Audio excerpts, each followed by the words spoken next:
தமிழகத்தில் வடகிழக்கு பருவமழை தீவிரமடைந்துள்ளது. சென்னை உள்பட டெல்டா மாவட்டங்களிலும் கனமழை கொட்டி தீர்த்து வருகிறது. கிருஷ்ணா நதிநீர் வருகை அதிகரித்ததாலும் புறநகர் மாவட்டங்களில் பெய்த கனமழை காரணமாகவும் சென்னையின் குடிநீர் ஆதாரமாக திகழும் செம்பரம்பாக்கம் ஏரியில் நீர்மட்டம் அதிவேகமாக அதிகரித்தது. மொத்தம் 24 அடி உயரம் கொண்ட செம்பரம்பாக்கம் ஏரியில் நீர்மட்டம் 21.20 அடியை தொட்டதால் முன்னெச்சரிக்கை நடவடிக்கையாக நேற்று மாலை 4 மணிக்கு ஏரியில் இருந்து நீர் திறந்துவிடப்பட்டது. இதன் காரணமாக அடையாற்று ஆற்றங்கரையோர பகுதிகளுக்கு வெள்ள அபாய எச்சரிக்கை விடப்பட்டது. தொடர்ந்து செம்பரம்பாக்கம் ஏரியின் நிலையை அதிகாரிகள் கவனித்து வருகின்றனர். இந்த நிலையில் தமிழக காங்கிரஸ் தலைவர் செல்வ பெருந்தகை எம்எல்ஏ செம்பரம்பாக்கம் ஏரியினை இன்று பார்வையிட்டு ஆய்வு செய்தார். ஏரியில் நீர் இருப்பு எவ்வளவு உள்ளது, எவ்வளவு தண்ணீர் வெளியேற்றப்படுகிறது என்பது குறித்து பொதுப்பணித்துறை அதிகாரிகளிடம் கேட்டறிந்தார். பின்பு செய்தியாளர்களிடம் பேசிய அவர், என்னிடம் தகவல் தெரிவிக்காமல் செம்பரம்பாக்கம் ஏரியை திறந்தது ஏன் என அதிகாரிகளை வசைபாடினார். இது தொடர்பாக செய்தியாளர்களிடம் பேசிய செல்வ பெருந்தகையுடன் இருந்த பொதுப்பணித்துறை அதிகாரிகளிடம், செம்பரம்பாக்கம் ஏரியை திறப்பதற்கு முன்பு என்னிடம் தகவல் தெரிவித்து இருக்க வேண்டாமா? நீர்வளத்துறை அரசு துறைதானே. ஏரியை திறக்கும் போது மக்கள் பிரதிநிதிகளிடம் ஒரு வார்த்தை சொன்னால் என்ன? அதுதானே மரபு. காலம் காலமாக நான் தான் செம்பரம்பாக்கம் ஏரியை திறந்து வைத்து வருகிறேன்.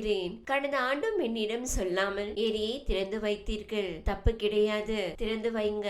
நீங்களே மக்கள் பிரதிநிதியாக மாறுங்கள். இப்போது நான் தானே ஊராக போகிறேன். மக்கள் கவனமாக இருக்கும்படி நான் தான் சொல்ல போகிறேன். நீங்களே மக்கள் பிரதிநிதி ஆக்கிவிட்டால் பிறகு எதற்கு அரசு? இதெல்லாம் தவறு இல்லையா?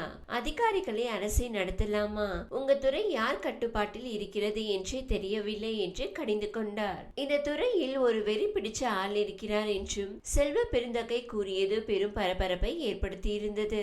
இந்நிலையில் செம்பரம்பாக்கம் ஏரி குறித்து செல்வ பெருந்தகையின் பேச்சு வருத்தம் அளிக்கிறது என்றும் பொதுப்பணித்துறை அமைச்சர் துரைமுருகன் தெரிவித்துள்ளார். இது தொடர்பாக செய்தியாளர்கள் எழுப்பிய கேள்விக்கு பதிலளித்த துரைமுருகன், செல்வ பெருந்தகை போன்ற ஒரு அரசியல் கட்சி தலைவர் இப்படி கூறியதற்காக நான் வருத்தப்படுகிறேன். உண்மை என்ன என்பதை அறிந்து பேச வேண்டும். முதன்முறையாக பருவமழை காலத்தில் மேட்டூர் அணை நிரம்பும் போதுதான் முதல்வர் வந்து திறப்பார். அதன் பிறகு அணையை அதிகாரிகள் தான் திறப்பார்கள். செம்பரம்பாக்கம் ஏரியை திறக்க கூப்பிடவில்லை என்றால் கூப்பிடலைதான். இதில் என்ன தவறு உள்ளது? இதற்கு யாருமே கூப்பிட மாட்டார்கள். ஆனால் இதை வைத்து இப்படி இவர் பேசியிருக்கிறார். அங்கு ஒருத்தர் இருக்கிறார், இங்கு ஒருத்தர் இருக்கிறார் என்று கூறுகிறார். நான் ஒன்னு சொல்றேன், அங்கு ஒருத்தர் இருக்கிறான், இதனால் தான் இந்த தொல்லை என்று தெரிவித்தார்.